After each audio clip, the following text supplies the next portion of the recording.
Communications Incorporated. Good evening and welcome to King's News Broom 45 minutes news about Liberia, Africa, and our one world. Today is Tuesday, August 19, 2025, and I'm Shemon Dia presenting. In the headlines, U.S. Department of State's 2024 Investment Climate Report on Liberia indicates misgovernance, corruption, and low human development, says public trust in the banking sector is low. Commercial Code of Liberia temporarily shuts down National Elections Commission for non-compliance with court's ruling regarding payment of M-Touch Media Incorporated US $101,105 debt. And also in the news tonight, Liberia Drug Enforcement Agency warns citizens against ghettos raid outside LDEA approval and coordination. Describes it as raids to public safety, violation of human rights, and compromise legal procedure. Away from home, Burkina Faso's junta has expelled the UN's top official to the West African nation over a report about children caught up in the jihadist conflict. Arab mediators are awaiting a formal response from Israel after Hamas says it had accepted a new proposal for a Gaza ceasefire and hostage release deal. With these plus the news bulletin, voices of those making the news at our package. We'll take a short break to be right back.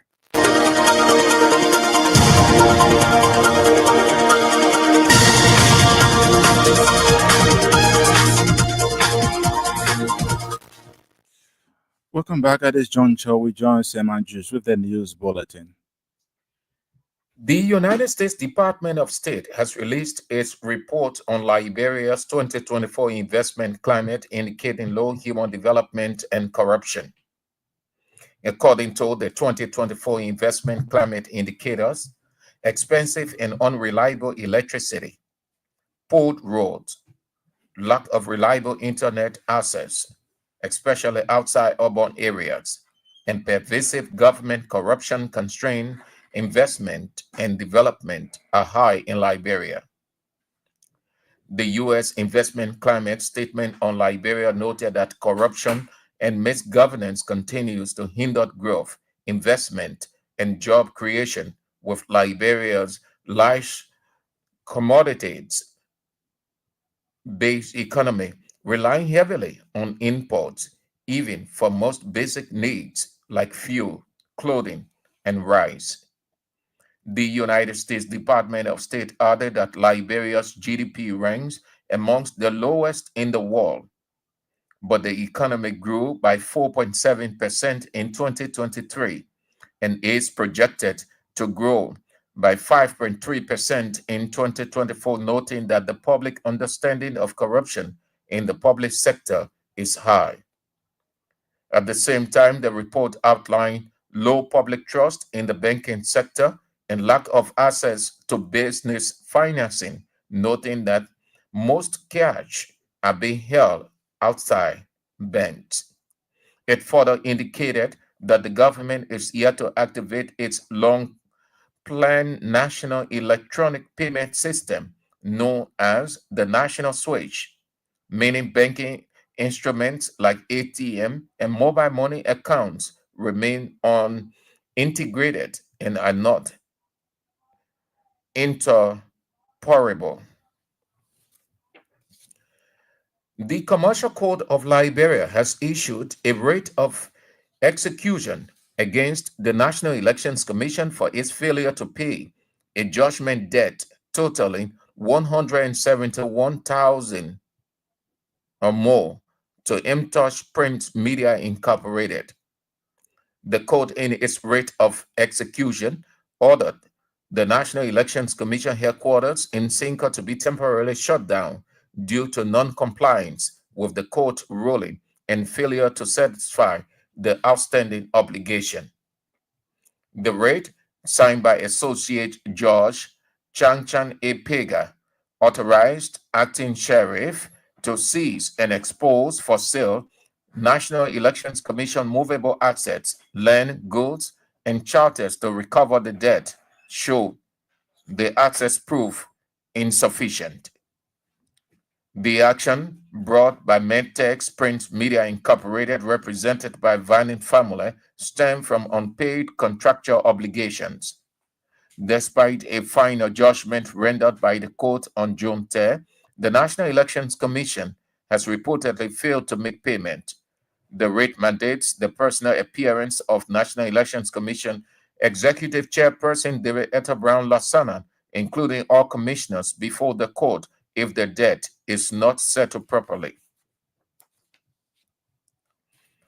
The Liberia Drug Enforcement Agency has warned the public against citizens' ghetto raids without coordination with the DEA. In a press statement issued Tuesday, the drug enforcement authorities noted that it is important for the public to exercise caution when engaging in or organizing raids against suspected drug dealers, users, and individuals commonly referred to as Zogos to ensure public safety and prevent violation of human rights or compromise legal procedures. According to the Liberia Drug Enforcement Agency, as the legally mandated institution responsible for the combating of drug-related crimes across Liberia, it appreciates the growing support from citizens in the fight against illicit drugs, adding that the action against suspected drug traffickers and drug-affected communities must be coordinated with the authorities in advance. The statement indicated that the Drug Enforcement Agency has trained technicians and satisfied officers equipped to conduct drug testing and investigation per national laws and international standards. The statement emphasized that citizens are encouraged to contact the Liberia Drug Enforcement Agency before taking any action related to suspected drug activity, noting that the agency, alongside central government, is working tirelessly to rehabilitate drug users, address homelessness among vulnerable populations, and reduce the overall impact of drug abuse in Liberia. Following the 2025 August 7 Say No to Drugs campaign in Monrovia, several ghettos in parts of Montserrado County have been raided exclusively by Liberians in an effort to eradicate the proliferation of illegal substances that have claimed thousands of lives over the years. The Sixth Judicial Circuit Court has ruled that members who broke away from the United Methodist Church Liberia Annual Conference are not entitled to any of its properties. Judge Smith declared that claims made by the Global United Methodist members regarding their right to share in church properties are legally unfounded. According to our judicial correspondent, the court ruling maintained that one cannot transfer or distribute what he does not legally own. In a related development, the Stempidary Magistrate of Monrovia City Court, Kennedy Peabody, has reserved ruling until Tuesday, August 21st, following intense legal argument between both sides. A legal battle over the control and operation of St. Nangbe United Methodist Church has reached a critical point at the Monrovia City Court at the Temple of Justice in Monrovia. A petition for voluntary and temporary closure of St. Nangbe United Methodist Church was filed by the Board of Trustees of the United Methodist Church through its chairperson, Father Hemin Brusum, Directress, Mother Eliza Croyen, and resident bishop, Reverend Dr. Samuel Choir. The petitioner, represented by Councillor Emmanuel Rees, are seeking a temporary closure of the church. They argued that the outlined persons and actions of Kopotoma, a suspended lay leader, and his associates pose risks of conflict, confusion, and potential violence within the congregation.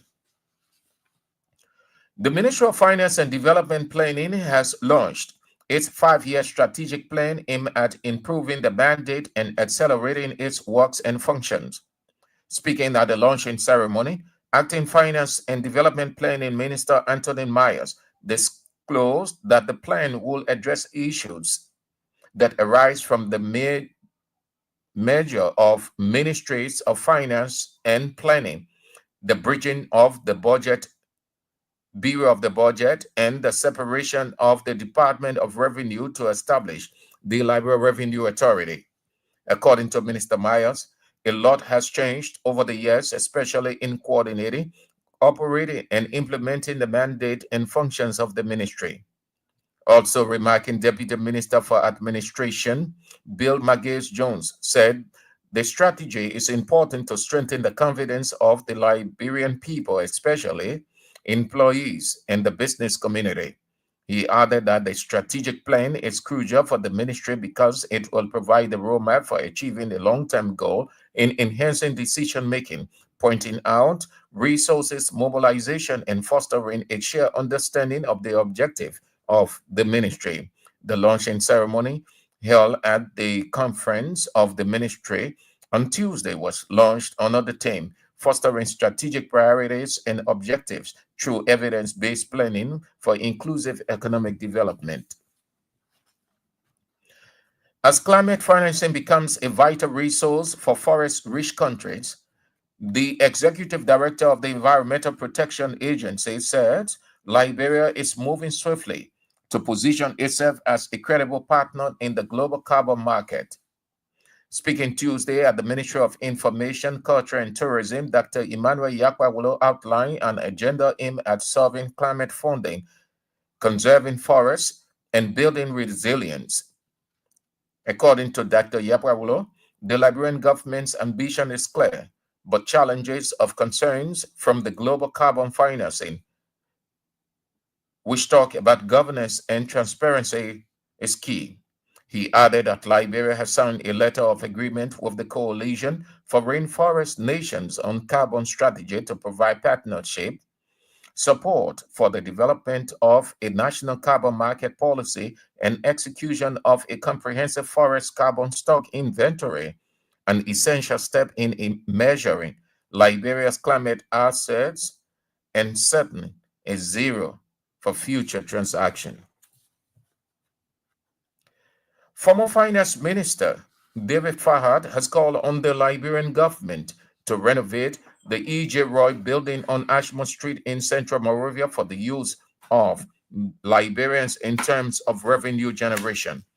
The former finance minister maintained that the building is the property of the Grand Ultra Wing Party, adding that the money that was used for the construction of the building was deducted from employees of the government regardless of being member of the party or not. Speaking in an interview Tuesday, David Fahad argued that the Grand True Wing Party will in no way claim the property because they know that the money was deducted from Liberians forcefully. He proposed that the building can be used for school or entertainment and encourage investors to take advantage of investing in the building.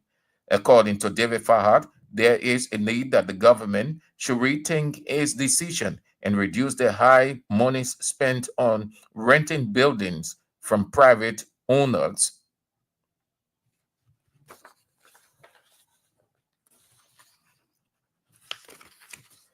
The Church A Incorporated, in collaboration with Pro Life Global based in California, the USA, has begun a 2-day training for students, volunteers, and religious leaders in Batnasville. Speaking during the commencement of the training, Vice President for the Pro Life Global, Milan Sharp, encouraged the students and volunteers to form clubs in their communities in order to encourage women against killing their unborn babies. According to Madam Sharp, abortion is an act of murder and it constitutes a violation of human rights. For his part, the chairman of the board of directors of Church Aid Incorporated, Bishop Cotto Brown, claimed that about 73 million unborn babies are killed every year. Bishop Brown pointed out that the training was intended to train people who will curb the killing of unborn babies in their respective communities.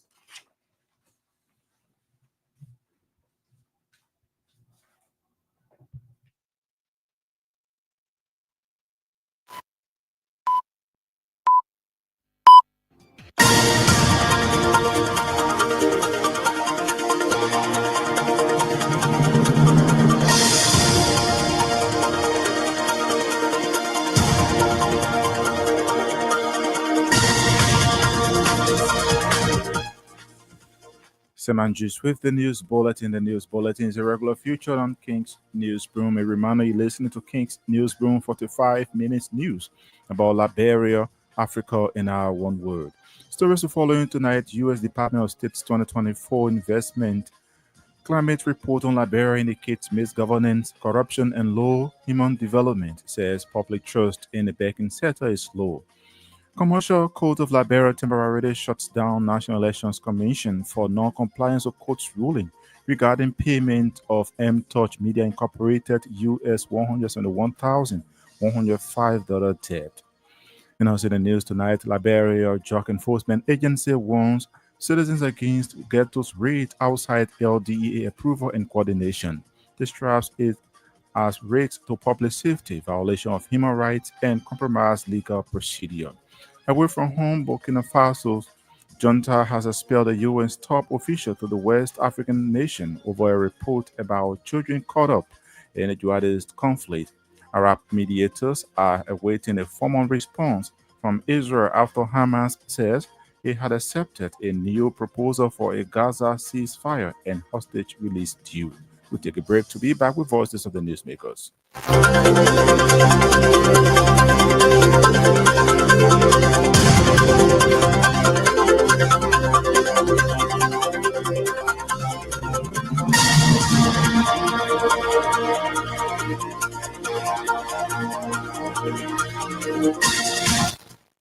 Welcome back and thanks for being there. The Commercial Court of Liberia has issued a writ of execution against the National Elections Commission for its failure to pay the judgment debt totaling US $171,105 to M. Touch Prince Media Incorporated.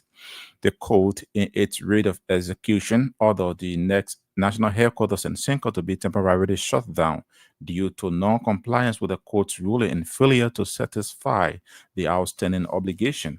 Meanwhile, in a brief response to the court writ of execution, the chairperson of the National Elections Commission, David Eto Brown Lansana, said NEC will officially speak to the matter through its legal team.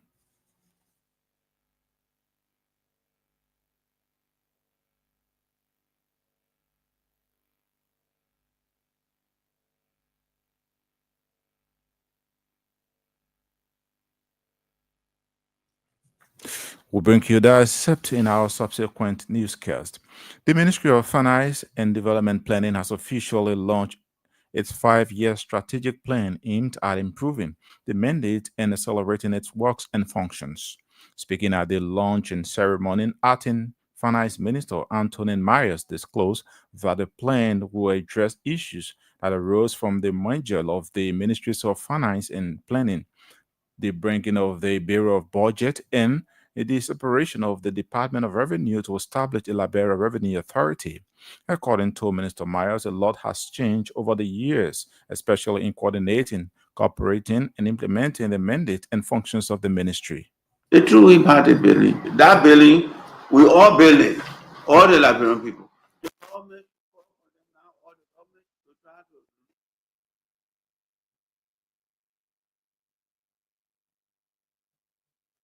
to. They call my money every year, every month, of salary to build the building, so nobody can cancel the building. I only do. My money is out. And so what? Everybody will work.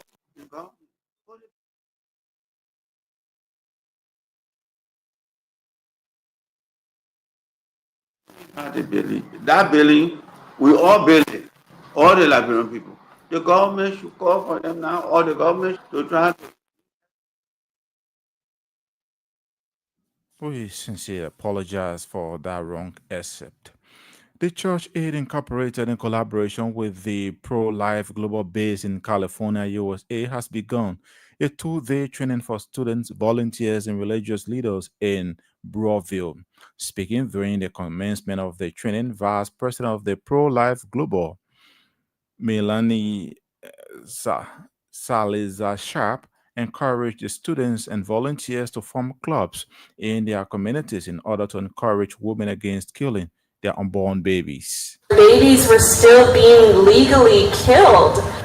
It's estimated in 1 year around the world, there are about 73 million abortions happening. around the world.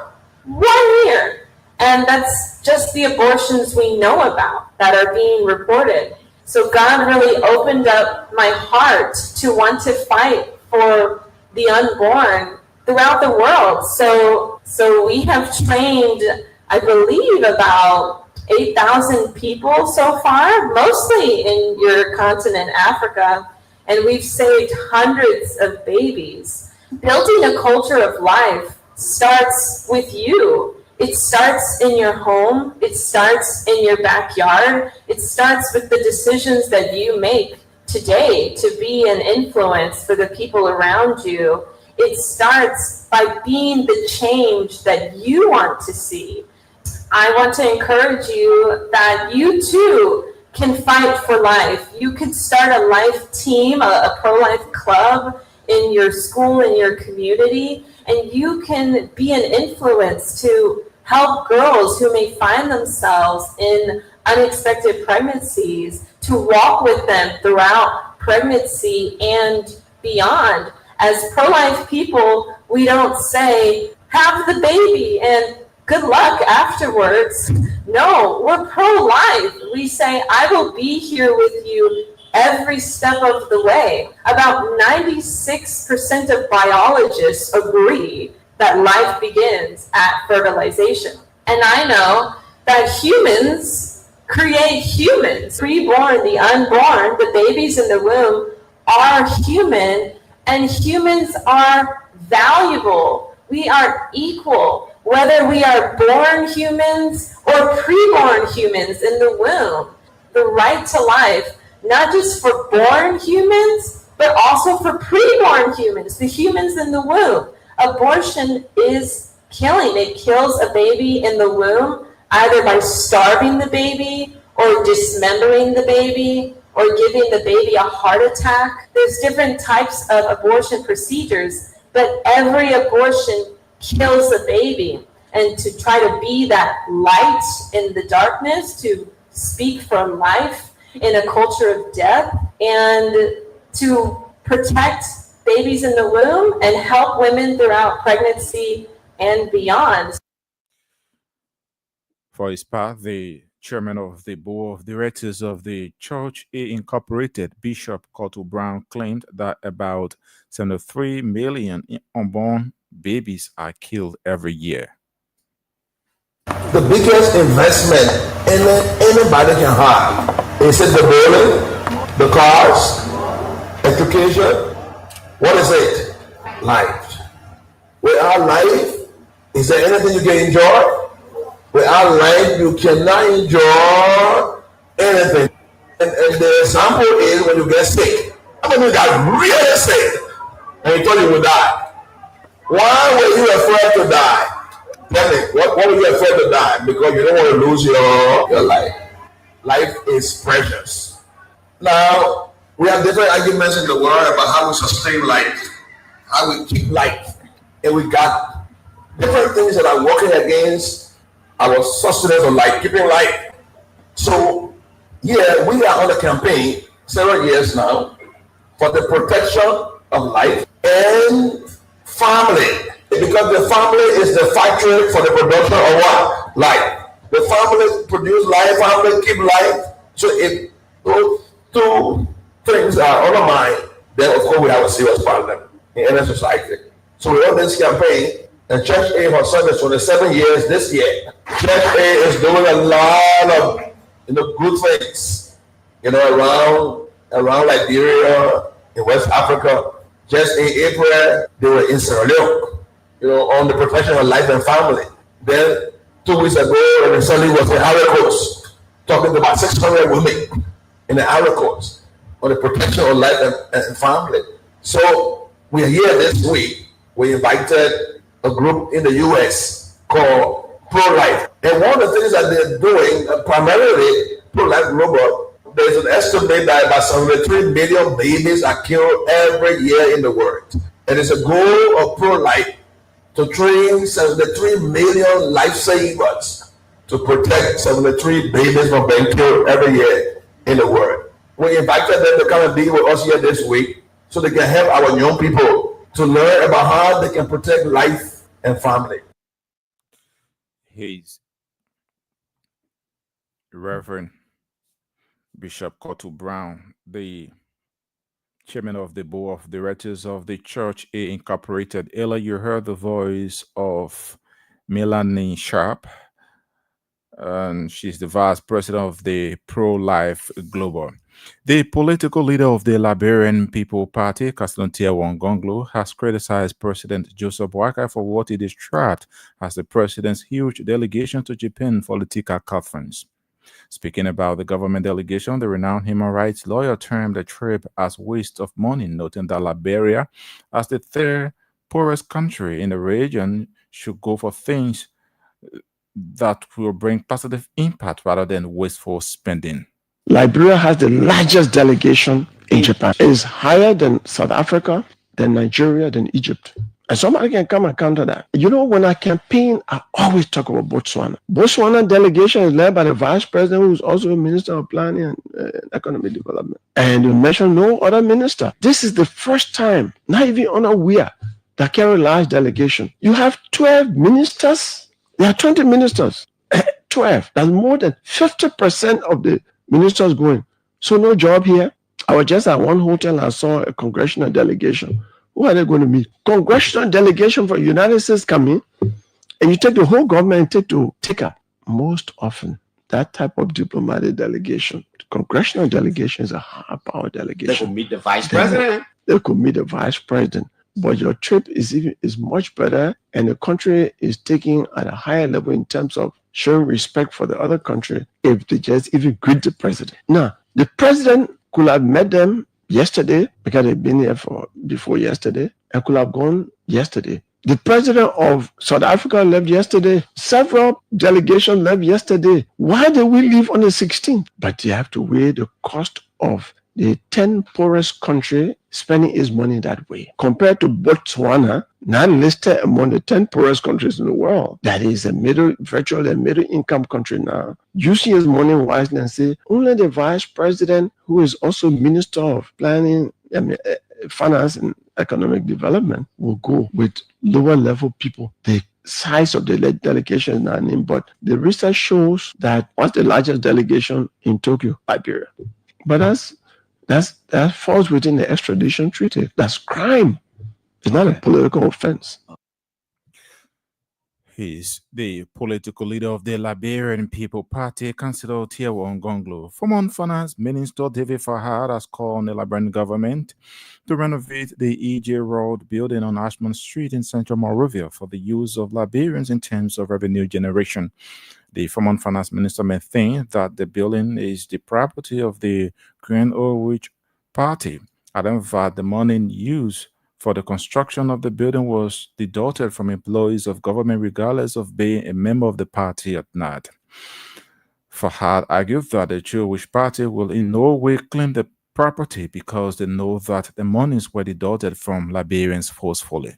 The true party building, that building, we all build it, all the Liberian people. The government should call for them now, or the government to try to resuscitate that building and put it to use. The money from the cultural school, all Liberians were private members of the true party. They call my money every year, every month of salary to build the building, so nobody can cancel the building. I only do. My money is out. And so everybody were working in government. Put the building to use. They just standing there. And nobody sees them. You know, somewhere in this country, when I was finance minister, I had you see the finance ministry, it has an extension behind from Broad Street, go to Cable Street, around, they come back. The annex, they call it. It's a 3-story annex. The top of it was flat roof, and they started to leak. I had my office in the second floor. When the rain outside, it leaked outside rain. So they decided what they needed to do is to do something. They wanted to cover it. So they gave a contract to a company. The man went and assessed, just to put thing on. The man assessed the building and said, if I put it that way, it won't be all right. Foundation is very strong. If we can raise it, then we'll put the roof. And you have another floor. That man went through 2 finance ministers. I was the third one came to see me. And they told me they had this contract, but they have not implemented it because it won't look good to just put ring on. I said, what? We haven't done it because they use the third one we're coming to now. I was shocked. Because I mean, on logic, anybody will. Why won't you do that? You already need space. So I approve it. Call my deputy minister. And I said, take these people to the public works. Say yes. Let them look at this. If the first floor is there now, so now we fight ourselves. We fight each other. That's what brought the war here. You doing something and people begin to fight you to go to the president, open the line. That you been there, you been that, you been there. What kind of people?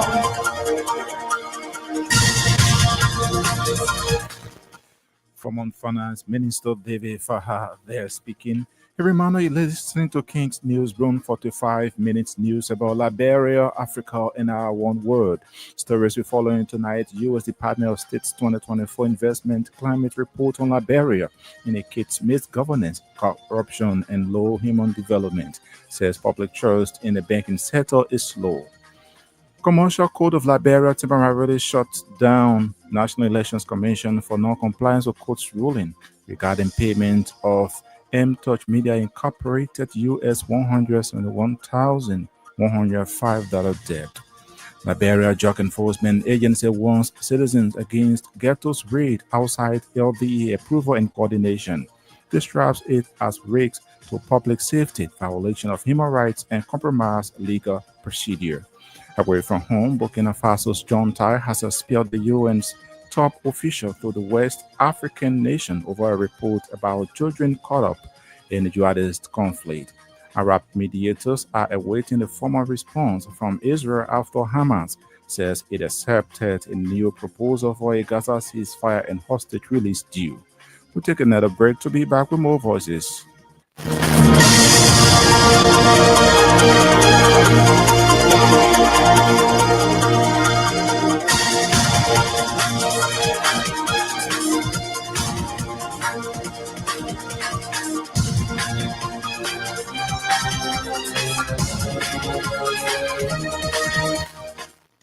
Welcome back and thanks for being there. As climate financing becomes a vital resource for forest rich countries, the executive director of the Environmental Protection Agency says Liberia is moving swiftly to position itself as a credible player in the global carbon market.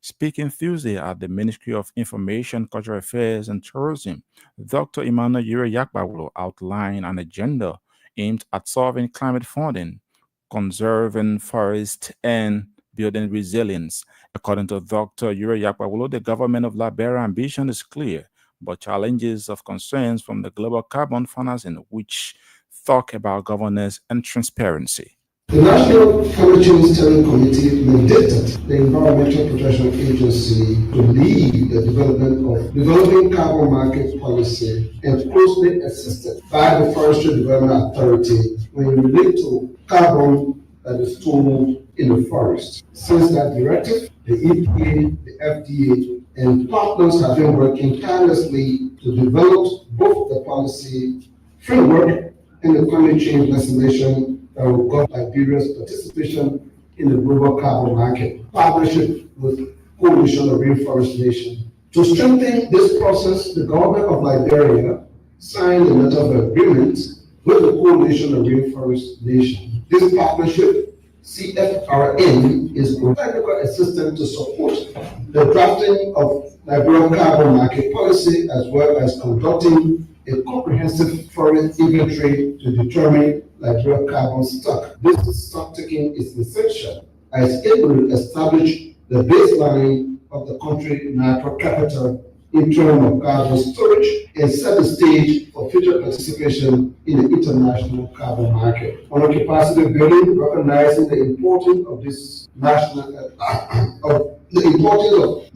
expertise, the government FRN support has been conducting capacity building programs and training for the carbon technical working group, which comprises technicians from land ministries and agencies as well as civil society organizations. These training aim to equip national stakeholders with the skills to collect and manage carbon data to stock of our forest carbon. During the last week of August, CFRN will carry out on-the-ground training in Liberia. Trainees will use modern technologies, including high resolution aerial photography and advanced modeling tools to estimate Liberian carbon stock. A similar exercise is already underway for the country mangrove to determine their carbon storage potential. These steps are essential to ensure Liberia has accurate data on its natural carbon assets, inclusive and participatory policy development. Liberia cloud carbon market policy has already gone from a technical review by experts from line ministries and agencies, civil society representatives, and development partners. It has also been presented to the National Climate Change Steering Committee. The EPA executive director also disclosed an upcoming national dialogue on the draft carbon market policy. Adding that it is expected to broaden engagement with stakeholders from across the country, including government ministries, youth and women's groups, development partners, and local communities.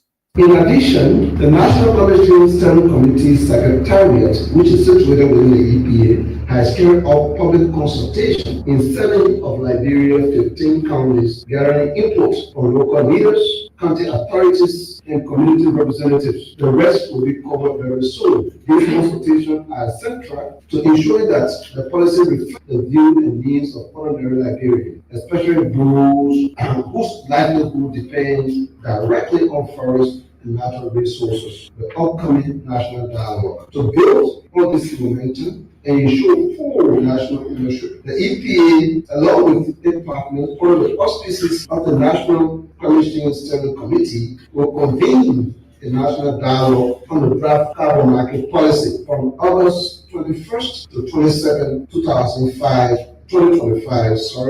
in Kanta, Nima County. This dialogue will bring together county superintendents and development superintendents, ministers and head of government agency, civil society organizations and development partners, women and youth leaders, religious leaders and representatives, and other community representatives, as well as media and student groups. The national dialogue is intended to provide a platform for all voices to be heard. Feedback and recommendations gathered will be integrated into the draft carbon market policy, which will then move to a validation stage for formalization pathway to climate change law. Following validation, the next step will be the drafting of a comprehensive climate change law. This law will not only enshrine the carbon market policy, but it will also establish a clear legal framework for climate change governance in Liberia. It will provide the rules, institutions, enforcement mechanisms needed to guide climate action, regulate emissions, and ensure that Liberia market benefits ensure that carbon market benefits are shared fairly, particularly for forest-dependent and vulnerable communities. Conclusion: Liberia is committed to building a transparent, accountable, and inclusive carbon market system that safeguards our forests, uplift communities, and position the country as a credible player in the global carbon market financing mechanism. Environmental Protection Agency Executive Director Dr. Emmanuel Yakbawolo. The Ministry of Finance and Development Planning has officially launched its 5-year strategic plan aimed at improving the mandate and accelerating its works and functions. Speaking during the launch, Deputy Minister for Administration at the Ministry of Finance and Development Planning, Bill McGill-Jones, said the strategy is important to strengthen the confidence of citizens, employees, and the business community. We gathered today in fulfillment of a promise we made 18 months ago to begin the process that will see the Ministry of Finance and Development Planning under the leadership of Augustine Piriga to develop an ambitious plan for the next 5 years under the theme fostering strategic priorities and the objectives through evidence-based planning for inclusive economic development. We made a promise to change things around, starting immediately with the restoration of confidence from the Liberian people, our partners, the business community, and you, the employee of the Ministry of Finance. Today, we've gathered to begin the development of a strategic plan, which is crucial for the Ministry of Finance because it will provide a roadmap for achieving the long-term goals, enhancing decision-making, optimizing resource mobilization, and also fostering a shared understanding of objectives. It will allow the Ministry of Finance to be proactive rather than reactive. It anticipates challenges. It will adapt to changes that we will confront in the future in the environment and timely increase the likelihood of success for us and sustainability. The development of the strategic plan includes three major steps. One, it will begin with the Ministry of Finance and Development Planning itself, from departments to units and to individuals. Two, we will deal with our development planning partners to ensure that their views and aspirations and their voice are heard. Three, we will deal with civil society institutions that are working with the Ministry of Finance to ensure that this is collective and inclusive. Once the plan is developed, it will set forth 7 key priorities. The first, it will set a clear direction for the ministry. 2, it will also enhance decision making for the ministry. 3, it will optimize resource allocation. 4, it will improve our adaptive capacity to ensure that we can withstand shocks and new events that are coming forth. 5, it will foster our collaboration as a team and the ministry that Ministry of Finance Deputy Minister for Administration Bill McGill Jones. As fight against drugs and illegal substance continue to intensify, citizens of David Den's town in Kokoya District, Bon County, on Tuesday staged a protest declaring their opposition to the drug use and trafficking. The protest organized under the leadership of the Go Boy President Emmanuel Johnson and David Den's town youth president Melvin Sharmo was part of an initiative aimed at discouraging drug-related activities in a gold mining region. We, the citizens, the youth, and women of this community, we gather here today to petition the district authority about the illegal substance in our community. For the past 6-7 months, we are losing more than 10 persons for the delivery side. The more of them dying from these narcotic drugs. As we all know that drug is illegal in Liberia. So we gather together, we say enough is enough. We brought our petition to you to extend it to the district, the county at large, the country. That as of today's date, we don't want drugs in the ratings time. It's surrounding. We tired dying. We tired losing our brother and sister. So today, we want you to join us and inform our lawmakers, our district authority, that they can help us to make the community free from drugs. Thank you. Away from home, Burkina Faso's junta has expelled the UN's top official to the West African nation over a report about children caught up in a jihadist conflict. Covering a 2-year period, the study detailed more than 2,000 cases of reported child recruitment, killings, sexual violence, and abuse, blaming Islamic insurgents, government soldiers, and civilian defense forces. The military government, which came to power in September 2022 and is led by Captain Ibrahim Traore, said it had not been consulted by UN, saying a report contained unfounded allegations. And Arab mediators are awaiting a formal response on Israel after Hamas says it had accepted a new proposal for a Gaza ceasefire and hostage release deal. The plan was presented by Qatar and Egypt, which are trying to avert a major new Israeli offensive to occupy Gaza fully.